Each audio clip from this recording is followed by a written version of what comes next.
had some more of this Liquitex Prussian blue that had the bad Floetrol to use up, so I decided to mix it with some purples. And I have a couple of bloom containers here. That's what these small containers are. So I mixed the bloom paint with extra Floetrol, and that way I can use up some of the bloom paint that I'm never going to get to, it seems like. So that's what those little cups are. I've been trying to use up a lot of the small cups, so I have been mixing things together, like the remnants of two purples there. I don't end up using that one a lot, but I've just been trying to use different colors, so sometimes I have just stuff mixed together, so don't always ignore what I wrote on the side if you can ever see what's on the side, because it's not always very accurate. So that one was my purple garden, which I think might be one of my favorites from Eye Candy. It's just like the most purpley purple. So I did another painting where I had like one strip down the middle. It was purple, black, and Liquitex blue, and it came out really cool, so I just wanted to try a whole painting with more of those colors, but I think I maybe added in a few too many extra colors, and maybe I should have just stuck with my original. So someone mentioned a comment on the Field of Barley painting, and I remembered that I used the spinner while I was spinning that one, so I thought I would try that again. So today I'm going to try it out on the spinner again and see if I can recreate that pattern. So this one, I don't really love it at first, and I was about to give up on it, but I kept going, and it even started to get a little bit jaggedy. Oh my gosh, once it dried, it's like, I can't believe what it looks like. And then I made a second one to kind of go with it, and the two together are magical. So I just can't believe how different it is when it's dry. So I really love it, and together I really love it even more. So I did add the painting at the a picture of both the paintings together at the end, so you can see how they kind of complement each other. But if you're tempted to be like, oh, this is a mess, which I totally agree, I thought it was a mess too, but I was just really surprised with how this one dried. So you might want to scroll to the end and see if you agree that the dried version is way better. So as often happens in my paintings, I start to see an animal in this painting, and I actually see like multiple different animals. So when you look at it at the end, I kind of see like a purple horse and its flaming mane, but it could also be a dragon spitting out fire. So I think that makes it kind of even cooler. If you look at it from a distance, you can kind of see some animals in there possibly. Let me know if you see the animals.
So right around now you can kind of see that this painting is shaping up to be a little bit of a hot mess.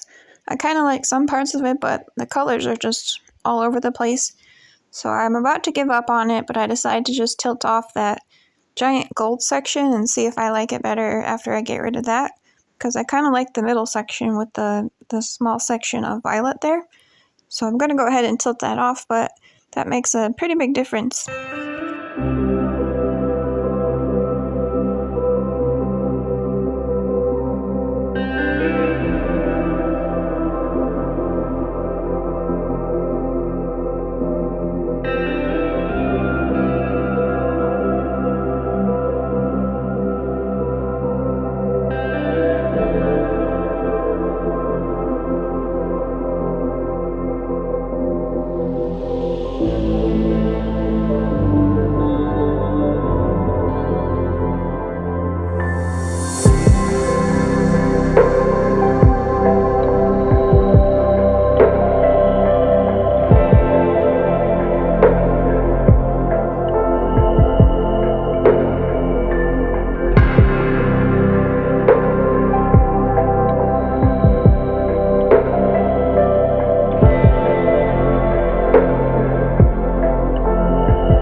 So on the close-up here, you can see this little section with the fairy tale blue, and it looks kind of like a nebula. I think it's pretty neat, and I bet it will look even neater when it's dry. The purple garden looks just okay when it's wet, but it really shines once it's dried.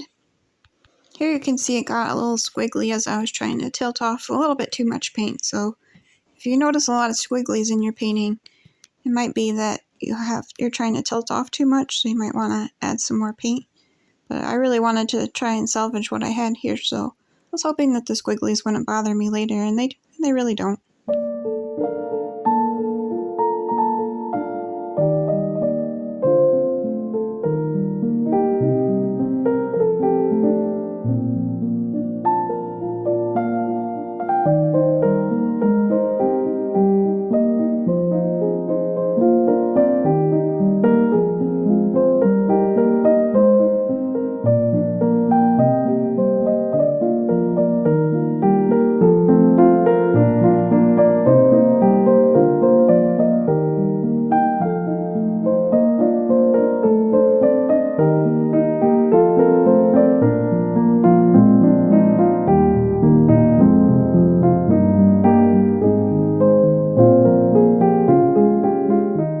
So here it is dry, it's the one on the right, and you can see that it kind of goes with the one on the left, so I thought I'd show you both. But do you see the horse right there? And this is his mane. And I really like this. This is my favorite part. I don't know why.